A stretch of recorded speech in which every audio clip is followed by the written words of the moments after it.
अगर आप जानकारी रखोगे तो आपको सच्चाई पता लग जाएगी। एक इंजन ने नमस्कार नहीं किया था दूसरे इंजन को, अगर याद हो तो पता कर लेना। जिसके घर पे मीटर की रीडिंग 600 से कम है उसको बिजली का बिल 0 आएगा।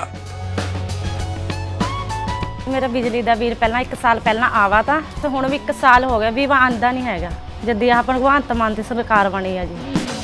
ਮੁੰਡਾ ਸਾਨੂੰ ਛੋਟਾ ਕਹਿੰਦਾ ਪਿਛਲੀ ਵਾਰੀ ਬਿੱਲ ਕਿੰਨਾ ਆਇਆ था? माँ 3500 रुपया। कहना ऐसी 0 आया। माँ फिर ऐसा मुख्यमंत्री पूरे इंडिया में बनना चाहिए।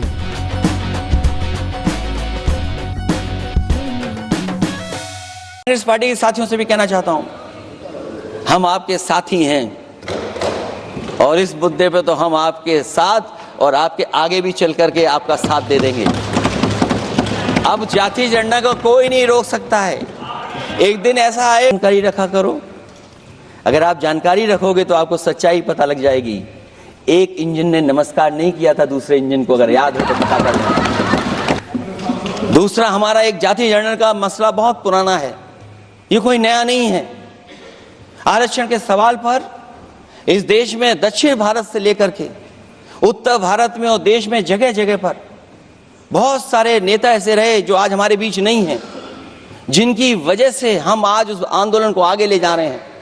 बाबा साहब भीमराव अंबेडकर जी का जो संविधान है उसके तहत जो हमें हक अधिकार मिले हैं, आरक्षण की व्यवस्था है, उस व्यवस्था को और मजबूत बनाने के लिए जाति जनगणना होना चाहिए। उसके पक्ष में अब तो कांग्रेस पार्टी भी है। एक समय था जब कांग्रेस पार्टी उस पक्ष में नहीं थी।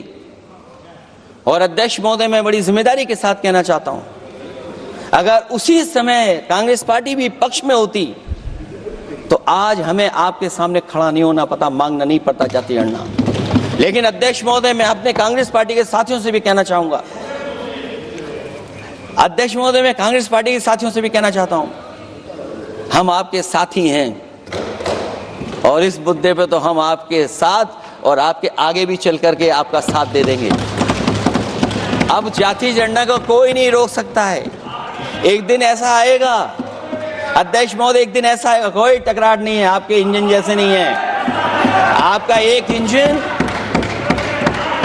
अध्यक्ष महोदय, ये अध्यक्ष महोदय, हम तो, मुझे कभी कभी ये लगता है कि प्रधानमंत्री जी जितना अपने लोगों को ध्यान दे करके समझाते हैं, इतना ये समझते ही नहीं है। वो अध्यक्ष महोदय वो सबसे ज्यादा सोशल मीडिया के बारे में जानकारी रखते हैं। आप भी जानकारी रखा करो। अगर आप जानकारी रखोगे तो आपको सच्चाई पता लग जाएगी। एक इंजन ने नमस्कार नहीं किया था दूसरे इंजन को, अगर याद हो तो पता कर लेना। और ये बात अगर छिपी हुई हो, ऑनरेबल मेंबर, अध्यक्ष महोदय, अभी तो मैंने शुरू नहीं किया, मेरा लिखा हुआ बहुत लंबा है। कंक्लूड करें, आप समाप्त करें प्लीज। नौकरी को लेकर के, रोजगार को लेकर के और हमारे भारत की जो मैन्युफैक्चरिंग सेक्टर है उसको बढ़ावा कैसे दिया जाए। चीन जैसा देश केवल एक पे हमला नहीं कर रहा है अध्यक्ष महोदय, आपकी जमीन भी छीन रहा है और आपका बाजार भी छीन रहा है। और ये बात अगर गलत हो तो सरकार हमें बताए, वो आंकड़े दे। अगर कांग्रेस पार्टी का रास्ता था तो आपका रास्ता कांग्रेस पार्टी का क्यों है? अगर कांग्रेस पार्टी का वो रास्ता था तो आपका रास्ता क्यों है? वो मैं तो जानता हूं जिस दिन उनके सहयोगी साथी समझ लेंगे वो भी साथ छोड़ जाएंगे। जिस समय बाजार खोला गया, जिस समय हमारा व्यापार के लिए पूरा बाजार खोल दिया, हमसे ज्यादा वित्त को समझने वाले इकोनॉमिस्ट और बहुत सारे जानकार लोग वो मुझसे बेहतर समझते होंगे, लेकिन मैं ये बात समझता हूं कि जिस समय बाजार खोला गया उस समय ध्यान उतना हमारे देश की अर्थव्यवस्था पर नहीं रखा गया। अगर उसी समय पर मैन्युफैक्चरिंग सेक्टर को जिस जिम्मेदारी से रखना चाहिए था नहीं रखा गया, अगर उस समय रखा गया होता तो शायद अध्यक्ष महोदय हम लोग चीन से आगे निकल गए होते। आज चीन आ गए, हम लोग पीछे हैं। क्या आप इनको ज्ञान दे रहे हो क्या? अध्यक्ष महोदय, अपना रास्ता तो वही है, साइकिल वाला। इसलिए आप कहते हैं कि देश का आधुनिक इंफ्रास्ट्रक्चर बनेगा, न केवल उसके नागरिकों को एक बेहतर जीवन देश की नई पहचान देता है, बल्कि देश को एक नया आत्मविश्वास भी देता है। अरे अगर ये बात सच है तो अध्यक्ष महोदय, मैं वो बात कहना चाहता हूं कि 2022 के चुनाव से पहले एक बुंदेलखंड एक्सप्रेसवे बनाया गया था और जिसकी तैयारी को लेकर के देश के प्रधानमंत्री जी गए थे। कितनी सजावट हुई थी, कितनी तैयारी हुई थी। जो हमारे बुंदेलखंड के साथी माननीय सदस्य चलते होंगे बुंदेलखंड के एक्सप्रेसवे पर, वो जानते होंगे प्रधानमंत्री जी उद्घाटन करके गए, पानी बरस गया, बुंदेलखंड बह गया, एक्सप्रेसवे बह गया। और सोचिए अध्यक्ष महोदय, कब उद्घाटन किया था आपने? 22 में, और आज भी मेंटेनेंस चल रहा है उसमें। 22 के बाद से आज तक